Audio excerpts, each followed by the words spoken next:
আসসালামু আলাইকুম রহমতুল্লাহি ওয়া বারাকাতুহু। আলহামদুলিল্লাহি রাব্বিল আলামিন, আসসালাতু ওয়াসসালামু আলা নাবিয়িনা মুহাম্মদ ওয়া আলা আলিহি ওয়া সাহবিহি আজমাইন ওয়া তাবিঈনা লাহুম বিইহসানিন ইলা ইয়াউমিদ্দিন, আম্মা বাদ। সমাজের আরেকটি মূর্খতা যা আমরা লক্ষ্য করে দেখছি এবং অহরহ ঘটতে রয়েছে এবং অদূর ভবিষ্যতে ঘটতে থাকবে, হয়তো জানি না এই মূর্খতা কবে বিদায় হবে। সেটি হলো যে একজনের থেকে তালাক নিয়ে সাথে সাথে বিবাহ।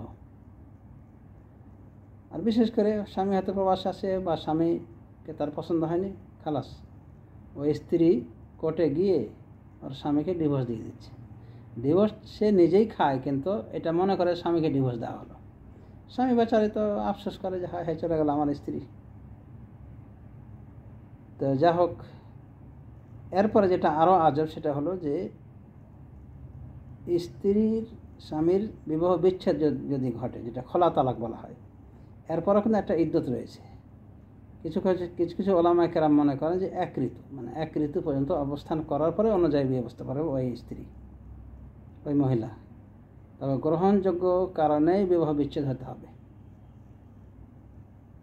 তো এখন কি করে, স্ত্রী তালাক দিচ্ছে নিজেকে, আর বুঝছে নিজের স্বামীকে সে তালাক দিল। এরপরে কি করে, ওই দিনই বিয়ে পড়তে চলে যায় আরেকজনের সাথে, বা যার সাথে তার দহরম চলছে ওকে বিয়ে করে ফেলে। একদিন পরে, 2 দিন পরে, মানে 1 মাসও পার হয় না। তো এগুলি বিয়ে সঠিক নয়। পরে যে বিয়েটা দেওয়া হলো এটি সঠিক বিয়ে নয়। তখন কি করে মূর্খ কাজী ব্যাক ডেট মানে তারিখকে বাড়িয়ে দেয়। মানে বিয়ে তো তালাক তো হলো আজকে, কিন্তু কয়েক মাস আগে, 3 মাস আগে তালাক দেখাচ্ছে, দিয়ে আরেকজনের সাথে বিয়ে পড়িয়ে দেয়। মনে করে এই মূর্খ কাজী যে বিয়ে হয়ে গেল। এতটাই জাত মূর্খ যে এই পেশা সে নিয়েছে, অথচ এতটুকু জ্ঞান নাই যে শরীয়তকে ধোঁকা দেওয়া যায় না।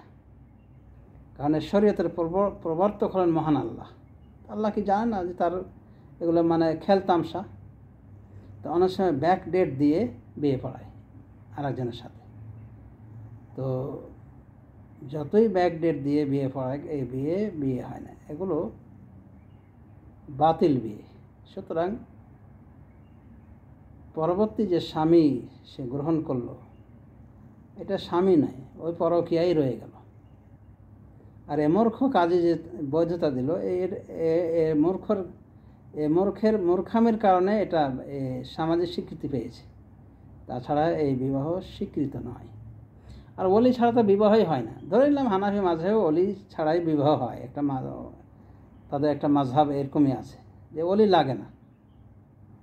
ধরে নিলাম হানাফি মাযহাবে ওলি লাগে না, বিয়ে হয়ে গেল। কিন্তু এই যে তালাকের পরেই ব্যাক ডেট দিয়ে, পেছন দিকে ডেটকে ঘুরিয়ে দিয়ে, দিয়েছে আজকে তালাক হয়েছে, আজকে তালাক, 3 মাস আগে দেখাচ্ছে তারিখ, 3 মাস আগে তালাক হয়েছে। 3 মাস আগে তালাক হতে বিয়ে বৈধ আছে।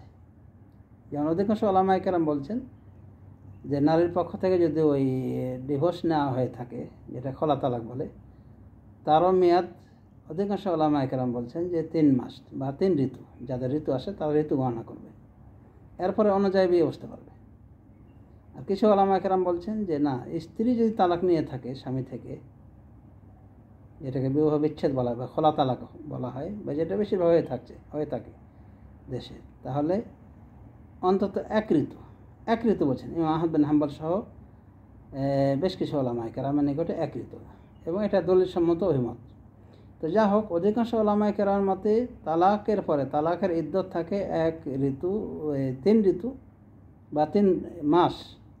আর কিছু ওলামায়ে কেরামের নিকটে 1 ঋতু অবস্থান করতে হবে, এরপরে অন্য কোনো জায়গায় বিয়ে বসতে পারবে। বা যদি এমন হয় যে তালাকের সঙ্গে গর্ভবতী ছিল, তাহলে গর্ভ খালাস হওয়ার আগ পর্যন্ত, অথবা তালাকের মেয়াদ গণনা করবে 3 মাস, যদি স্ত্রীর মাসিক আশায় বন্ধ হয়ে যায়। তো যা হোক, আলা কুল্লি হাল, তালাকের সাথে সাথে যে বিয়ে হয়ে যাবে আরেক জায়গায়, তা তো নাই। তখন ওই ঠন্ডা মোল্লা এই কাজটাই করে, ওই তথাকথিত কাজই এই কাজটাই করে, যে ডেট পিছিয়ে দিয়ে বিয়ে দেয়। হায় রে অজ্ঞ মূর্খ, শরীয়তকে এভাবে ধোঁকা দেওয়া যায়? তো এরকম অহরহ হয়।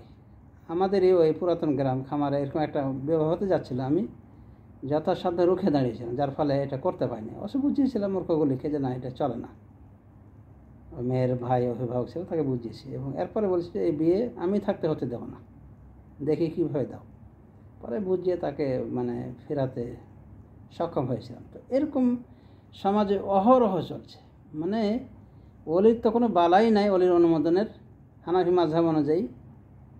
তো হানাফি মাযহাবের কারণেই এই বিবাহের এই বাজারটা সস্তা হয়ে গেছে, এবং পিতা মাতার একটুও সম্মান দেওয়া হয় না, যে পালিয়ে কোর্ট ম্যারেজ করে নিচ্ছে। তো হানাফি মাযহাবে এই কোর্ট ম্যারেজ বৈধ হলো শরিয়ত সম্মতভাবে। অন্যান্য ওলামায়ে কেরাম বলেন যে এই জাতীয় বিবাহ বাতিল। তো যা হোক, সেদিকে যাচ্ছে না। এখন কথা হলো, ধরে নিলাম বিবাহটা হয়েছে, তালাকটা হয়েছে হানাফি মাযহাব অনুযায়ী। তো এখন কি হবে? তালাকের পরে পরে কি আর বিয়ে বসতে পারবে, না ইদ্যত পালন করতে হবে? মাসিক দিয়ে 3 মাস ইদ্যত পালন করতে হবে হানাফি মাযহাব অনুযায়ী, বা 3 মাস যাদের মাসিক আসে না, অথবা যে হামল, গর্ভ খালাস পর্যন্ত, যদি গর্ভে সন্তান ধরে থাকে। আর আরেকটি মত অনুযায়ী 1 ঋতু। এগুলো কোনো কিছুই না করে ব্যাক ডেট দিয়ে, মানে ডেট পিছিয়ে বিবাহ দেওয়া হচ্ছে।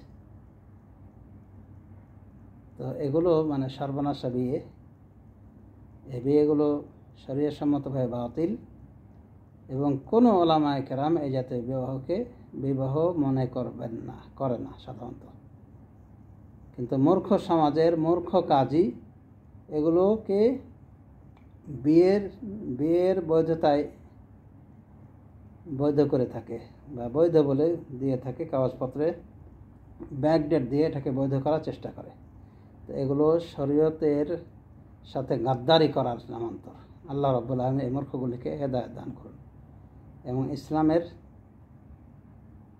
শিক্ষা দীক্ষাকে নিজেদের ভিতরে প্রতিফলন করা তৌফিক দান করুন। আমিন। ওয়া সাল্লাল্লাহু আলা নবিয়িনা মুহাম্মদ ওয়া আলা আলিহি ওয়া সাহবিহি আজমাইন। আসসালামু আলাইকুম ওয়া রাহমাতুল্লাহি ওয়া বারাকাতুহু।